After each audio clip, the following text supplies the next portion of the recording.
Hey, welcome to a new small vlog series that I'm tentatively calling the Casual Photo Vlog. This is episode 1, black and white film stuff edition.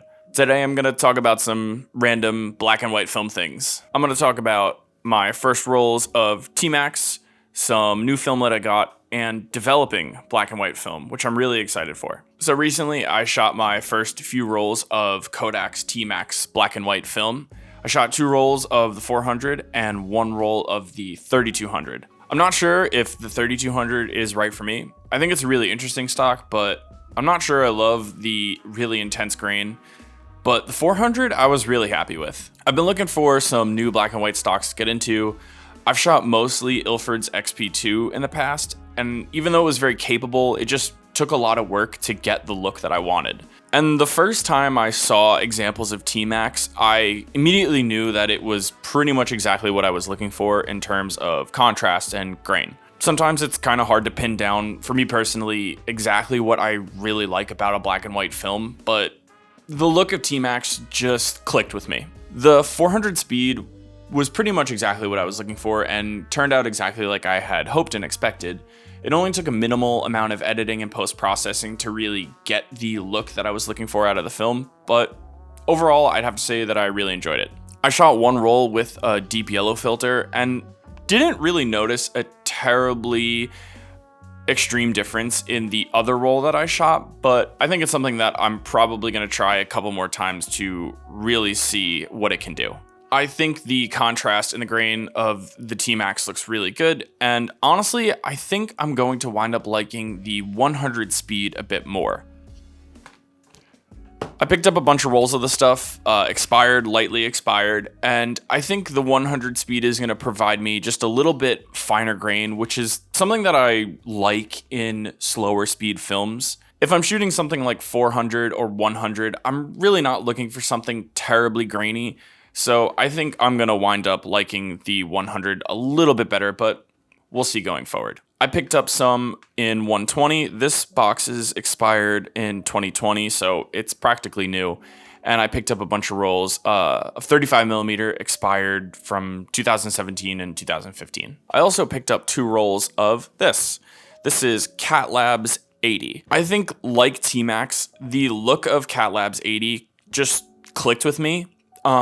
There's not a ton of information about this film online, despite it seeming like Catlabs has been around for a good number of years, but the price is relatively low, and I love the packaging. That's adorable. So I'm really interested to try it out. I've never shot anything slower than 100, to be perfectly honest, so 80 is gonna be a little bit of a change of pace for me. So take this with a grain of salt.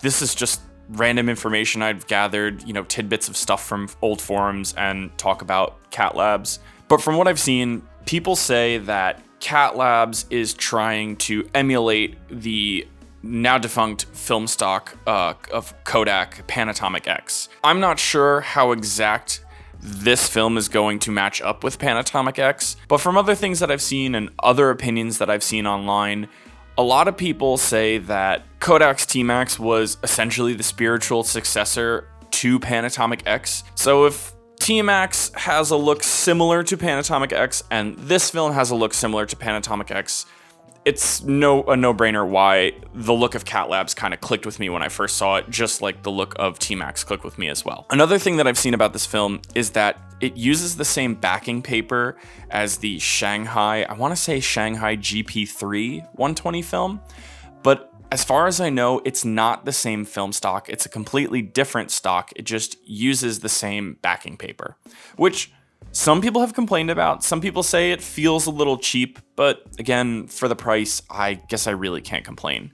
A box of this stuff, if you buy 5 rolls, comes out to about I think it's $5.50 a roll directly from Catlabs, which isn't amazing, but definitely not bad, especially considering how bad and expensive film prices are getting nowadays. Which brings me to the next part of this video, something that I'm really excited about. I'm going to be developing film for the first time. Right after I'm done filming this, I'm going to put the camera over there by my kitchen sink and develop my first roll. I'm admittedly kind of nervous. I'm more nervous that I'm gonna spill developer or fixer everywhere and that the top of the tank is gonna fly off.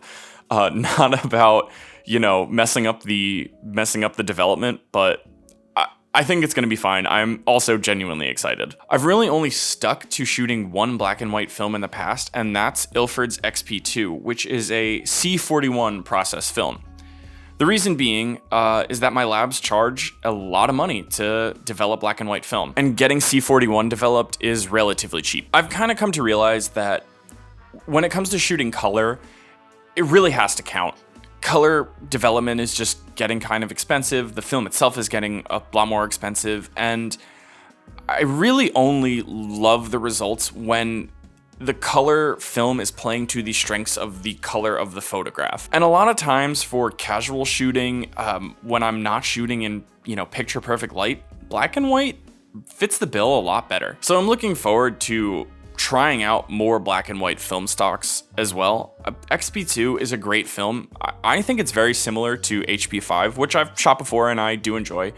I do find it kind of flat, and I feel that you need to put in quite a bit of work to get a nice contrasty look, the contrasty look that I like. Overall, XP2 being a C41 process film is really flexible, and you get the exposure latitude of any other C41 film, and you can get some great results with it. As you can see, I've also picked up some Fomapan. I've shot Foma in the past and I've enjoyed it. I think it's pretty good. It's cheap, just a couple of rolls of 400 and 200 to try out and get some more practice with developing under my belt. I just decided that it's time to learn this part of the process. It's gonna give me access to a ton more film stocks, a lot more inexpensive shooting that I can do more often and get more immediate results. So yeah, that's it for this one. I'm gonna go try developing film now. You guys are gonna get to see that video sometime soon, probably within the next couple of weeks. I'm gonna go get everything ready, and yeah, thanks so much for watching. I'll see you next time.